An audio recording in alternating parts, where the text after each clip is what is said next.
Hello and welcome to Music in the Stars. My name is Kurt Bauman, and in this video, we're going to have a look at the astrological weather out there in the cosmos and see how it might relate to you for the upcoming month of July. Let's have a look. We're going to look at the different planets in the different sign.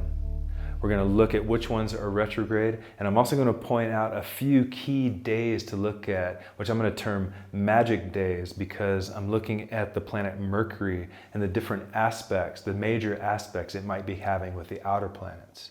I like to focus on aspects from the outer planets to the inner planets because they're more transformative. They're more of these transformative forces affecting us then on an individual level, asking us to grow, asking us to change. So it's important to look at those. So starting out in the outer planets, namely Uranus, Neptune, and Pluto, these planets work on an underlying subconscious current. They are transformative planets. They work together in a way, in the sense that Uranus cracks the shell, Neptune works to dissolve it, and then Pluto completely destroys it and transforms it and transmutes it into a new energy. This idea, this concept is happening all the time in our lives. This isn't a static way of being. We are constantly moving, living, breathing beings. And so Uranus, Neptune, and Pluto work with us on that level, but it's unseen, it's in the darkness, it's hidden. It's way out there. These planets are moving very slow, and it symbolizes on a microcosmic level what's moving slowly within us and churning. Starting with Pluto. I have a whole video, which I'll put a link to underneath here, about Pluto in retrograde in Capricorn. So that is a big topic right now because many people are not happy about Pluto going into Capricorn. Why is that? Capricorn's very limiting, it's very controlling. It represents the patriarch. It represents structure. And so Pluto, also a very intense and controlling planet in the sign of Capricorn, brings that constriction. So there's a feeling of constriction within our sense of evolving, within our actual capability and capacity to transform within that final part of that trinity I mentioned of the cracking of the shell, the dissolving and the transformation. Neptune, however, is in the sign of Pisces, which is very comfortable in that sign. It is the ruler of that sign. It's a very spiritual nature. Neptune rules our capacity to dream, our capacity for inspiration, our capacity for visions, holding a visionary state. It's a higher octave emotionally of Venus, where Venus represents our creative sense of love and beauty here. This is a more universal sense of that love and beauty. That universal sense of the emotional body. Again, tapping into our dreams and our visions and what inspires us. But the other side of Neptune is it's very illusory. It rules illusions, also delusions. It's not clear. It's not very certain. It's not solid ground to be on. It's more like this liminal state of neither here nor there. The dream time, the astral realm. It's not clear. It's working again on a very subconscious level. It's in retrograde, just like Pluto. So these two planets working on that subconscious transformative level are both in retrograde. So let's talk about retrograde for a second. So retrograde is when the planet appears to be going backwards through the sky. So it's not on the usual direct path that it takes, the comfortable path that we all love and know to get from point A to point B. We've gone off the road. We're taking a different detour. Makes people very uncomfortable often when planets go into retrograde. Yet, let's think about the adventure of it. Now we have a new perspective. So what this is telling me, we have a new perspective on our own ideas and our own dreams, our own spiritual nature. Neptune being in Pisces is very spiritual. So now we're looking at that spiritual nature from a different perspective. Perhaps better understanding ourselves when we step out of the norm to see and reflect off of what we're normally like. Do we really like that? Is it really working for us? When we get back on the road, perhaps we'll act differently. So enjoy these detours, enjoy these retrogrades. A lot of astrologers may disagree with that. And perhaps that's true. Perhaps it will be difficult, but adversity can work in your favor often. It can work in a way that helps you better understand your truth and your strength. Now, another thing about Neptune being in retrograde is it actually provides a little more clarity because it's losing its potency a little bit. Normally, again, it hides you amidst this sense of unclarity and illusion. But if it goes retrograde, the fog starts to lift a little bit and you're able to look in a little more clear way at what your dreams and visions and hopes are. So use this retrograde, use this as an opportunity to help you. Use this as an opportunity to better understand your higher visions of yourself. Going down now into Uranus. Now Uranus is the planet that represents the capacity for change. In a sense, your individuality, your creative genius.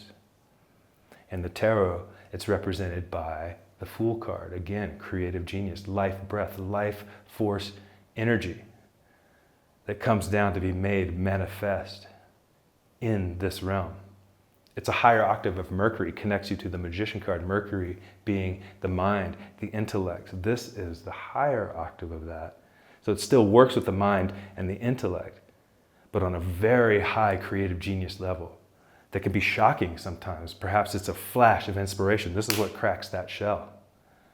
This is what sparks that movement that your spiritual nature of Neptune will then work to dissolve, that Pluto will then take and completely transform into a new version of yourself. And again, these forces are happening all the time within our lives, all the time. It's the different signs that they're in that'll express how they are shown and how they are actually made manifest. Uranus being in the sign of Taurus right now slows it down a little bit. Taurus is a little bit more deliberate, a little bit more intentional with its actions, with the choices that it makes. So that quick flash of inspiration from Uranus might be curbed a little bit, might be slowed down a little bit, might be a little more thoughtful. So there is a little bit of restrictive forces in all of the areas of transformation in our life right now with these subconscious pulses underneath our life. Just use this time to rest with it. Just use this time to be patient. Patience is another aspect of Taurus. Saturn is also in Pisces right now, also in retrograde. Saturn is the planet of structure, the planet of control and discipline. It's your capacity to bring structure, control, and discipline into your life. It being in Pisces brings a more spiritual element to it. There's an opportunity here to bring control to a more spiritual and psychic and emotional nature of yourself. So what does that look like? What does that mean? It's the opportunity to focus on ourselves on a spiritual level, focus on ourselves in a way that expands our consciousness. It's interesting to put the idea of expansion inside of Saturn, but Saturn can expand us if we use that control in ways like yoga, in ways like meditation, in ways like exercise, in ways like studying. These are forms of control, and these are forms of structure that expand and open.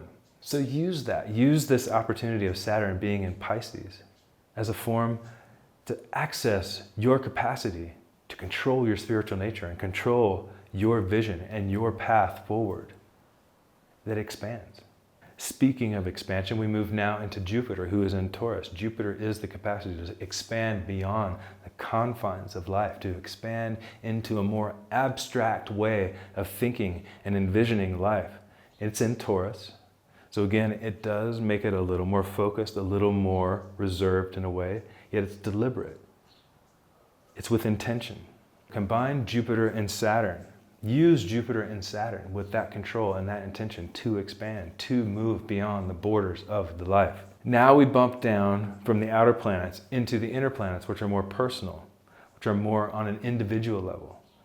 Mars is in Leo. I have a video on that, which I will also link below, of expressing what Mars in Leo is. It's putting that intentional fire, that our willpower and strength, and we can assertively express ourselves out into the world. Leo, the expressive sign of creativity, the expressive sign of art. It's going to move on July 11th from the sign of Leo into the sign of Virgo, which energizes our mental capacity, energizes putting our willpower and our strength into our minds. So whatever that means for you, perhaps it is assertively articulating what needs to be said and what needs to be expressed in your life right now. either to yourself or to others. You'll have the capacity to be analytical. You will supercharge your analytical mind, paying attention to details, dotting the I's, crossing the T's. Venus, also in Leo. Again, I have a video about this, which I'll put in the comments below. I'll put a link to that. However, it goes retrograde on July 24th. So now we're talking again about retrograde, moving off the path. We're going to take a detour with Venus in Leo.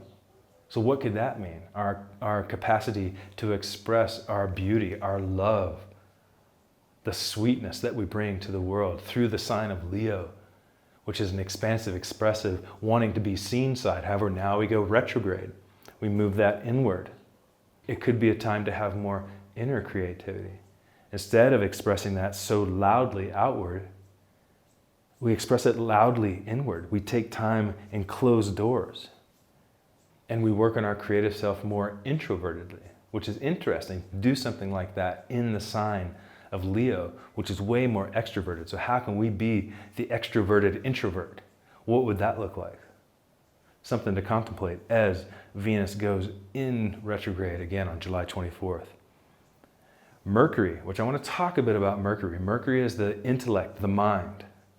Mercury right now is in Cancer, so the mind is in a sense connected to the emotional body. The mind is connected to the sensitivities and caring.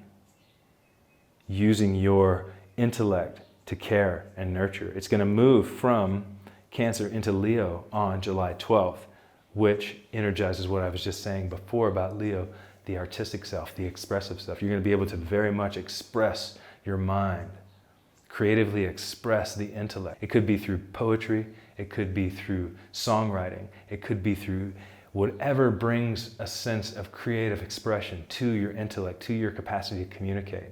That will be a beautiful time to express that again, July 12th. Then at the end of the month, July 29th, it moves from Leo into Virgo, which is the sign that it rules, meaning it's going to be very comfortable in there, the mind and the intellect combined. Also working with Mars going into Virgo, your assertive willpower and strength moving through the mind and the intellect, all in the analytical nature, all in the capacity to pay attention to detail, all in the capacity to express intelligence in a very organized and detailed way. So on July 9th, Mercury is trine Neptune. I'm not going to go into what all these aspects mean.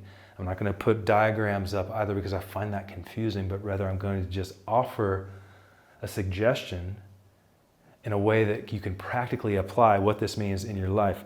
Mercury, trine, Neptune. There's an ease of flow, an energetic flow between our capacity to dream and vision and be inspired and pull that energy, again, that transformative energy. We can pull it down into our intellectual mind. And we just talked about how the intellectual mind could be supercharged this month. So really sit with it on that day, July 9th. The gateway will be open to apply your intellect and your mind into your dreams and visions. Perhaps do a ceremony, burn a candle, light incense, anything that you can do to align yourself with that and connect to that energy and then move forward into the month through that. On July 27th, Mercury and Venus will be conjunct. They will be augmenting one another's energies, basically meaning the mind and the heart will be connected. It's a beautiful time, a beautiful day to connect with your loved ones, connect with your family, connect with your friends. Express intellectually what they mean to you. Express your heart, express your love. People need to hear that sometimes. Oftentimes we take it for granted. Don't take it for granted on that day, July 27th. Write poetry to your loved ones. Write to your mother, to your father, anyone that means the world to you, anyone that opens your heart. Connect with them on that day. Another aspect I want to mention, not from Mercury, but from Mars, is Mars will be opposite Saturn from July 19th to the 21st. Oppositions can sometimes be looked at negatively, but I like to look at them, of course. I'm a Sagittarius, keeping that positive vibe happening, but it's true in the sense that oppositions are a creative tension. There's a tension. It's like a guitar string that's pulled tight, and then you pluck that string and it makes a vibrance. It makes a vibration. It makes music.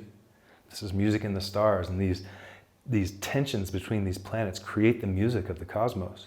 So Mars opposite Saturn, what could that mean? That control and that discipline that we were just speaking of to our spiritual nature. We can energize that through Mars. It's asking to be energized. They're looking at one another in that opposition. So you can use that energy to, again, strum that string, create that vibration, create that sound, put your assertive willpower into your spiritual nature, into your capacity to control it. Put discipline on the front burner for those days and really expand your consciousness through the use of that discipline, through the use of Saturn. I hope that makes sense. Again, it's counterintuitive for many people to think about Saturn and the word expansion, but that is what is really coming to me through this alignment. Full moon we have on July 3rd, which I will do a video about a full moon reflection in Capricorn on July 3rd. And then we have a new moon July 17th in Cancer, which is beautiful because that sign of Cancer is ruled by the moon. So the moon's very at home in those emotional waters. That's in short what I'm seeing in July. I'm sure there are many other things that are happening, but that at least gives us a foundation to base this month off of.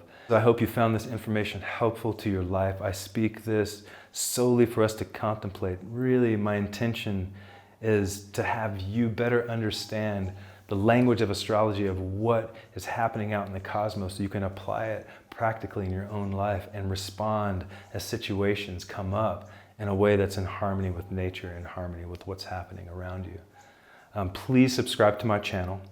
I will be having all sorts of other videos coming up throughout the month that have to do with these astrological alignments, as well as the full moon reflections and the new moon insights, and whatever other inspirations come to me. I'm happy to share it with you, and I look forward to that. All right, thank you so much.